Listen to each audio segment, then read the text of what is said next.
Halo semuanya, perkenalkan saya Dinar Hana. Saya adalah chairwoman dari Hana Lintang School of Excellence, co-founder dari Harga Kopi, dan juga menjadi top 10 CEO of the fastest growing IT company of Southeast Asia.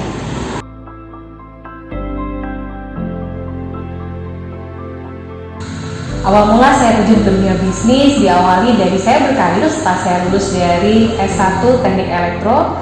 Kemudian saya berkarir di sebuah pabrik menjadi buruh pabrik. Di situ saya mendapatkan banyak sekali pelajaran tentang manajerial dan lain-lain.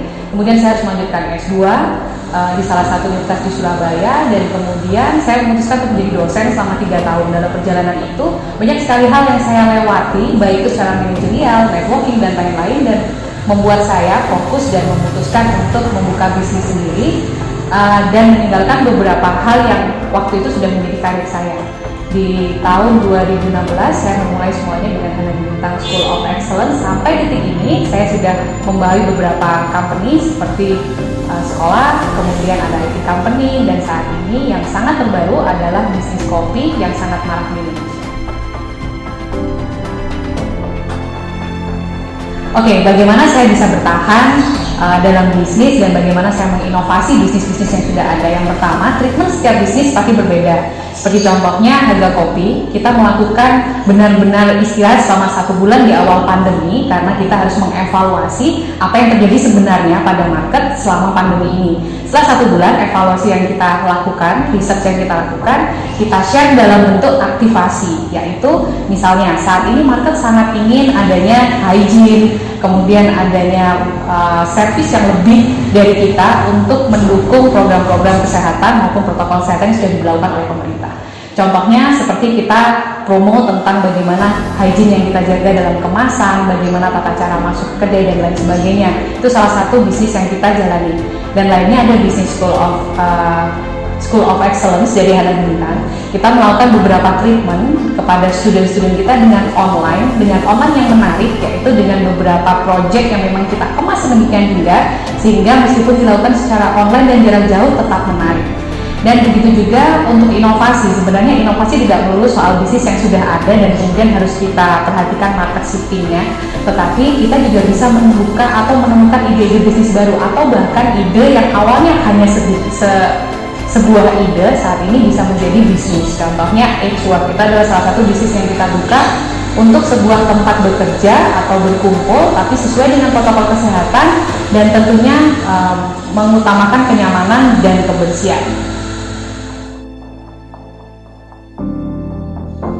Oke, impact apa yang terjadi sangat berpengaruh pada bisnis saat ini. Sebenarnya banyak sekali hal yang berubah ataupun bergeser, dan tentunya market yang berubah.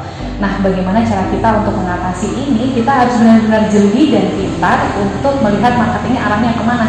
Setelah kita melakukan research, ternyata market ini tidak berubah signifikan, tapi mereka harus kita beri sesuatu yang lebih, yaitu service, contohnya hygiene dan lain sebagainya sudah saya sebutkan tadi. Nah, ini untuk bisnis-bisnis yang mungkin tidak berimbas, tapi untuk bisnis yang berimbas tidak usah khawatir, kita bisa melakukan pivot, contohnya penjualan makanan disertai dengan promo mendapatkan masker atau lain sebagainya, karena pivot itu tidak selamanya buruk, karena pivot pun juga kita harus menyesuaikan pada kondisi market saat itu. Oke, untuk kesulitan melakukan bisnis selama pandemi ini sebenarnya bisa saya katakan terdiri dari 3 ya, yaitu bisnis terhadap customer itu sendiri, bisnis di internal sendiri, maupun bisnis terhadap klien atau networking kita. Jika terhadap customer, itu tadi sudah saya sampaikan, kita memang harus benar-benar memahami market ini seperti maunya seperti apa. Kemudian kalau di tim internal sendiri, memang kita ada kendala waktu di awal-awal, kita harus WFH, jadi tim yang awalnya kita bisa bertemu, bisa share ide bersama-sama, kita harus terpisahkan jarak, tapi selalu ada solusi, dengan contohnya conference online, meeting online dan lain sebagainya, dan ternyata itu tidak menjadi masalah juga. Dan yang ketiga adalah dengan klien kita atau networking kita. Di situ ada kendala yang mana biasanya kita melakukan sebuah meeting, deal online sebagainya, kita harus bertemu nih ya. Nah, di posisi ini, karena adanya pandemi ini, saya merasa bahwa bertemu online itu sudah bukan lagi sesuatu yang tidak sopan, tapi itu adalah suatu kebutuhan. Jadi, semua kesulitan saya rasa sudah tersolusikan sendirinya dengan kita berevolusi, menyesuaikan diri dengan adanya pandemi ini.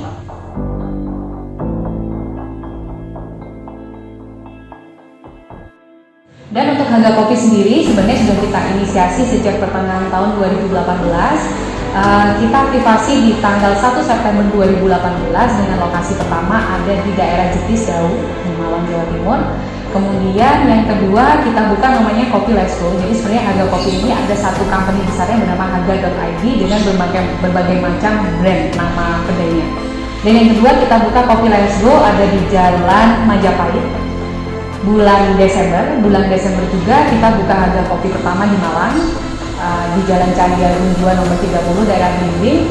Dan pada bulan Mei 2019 kita buka Harga Kopi lagi di Pasuruan.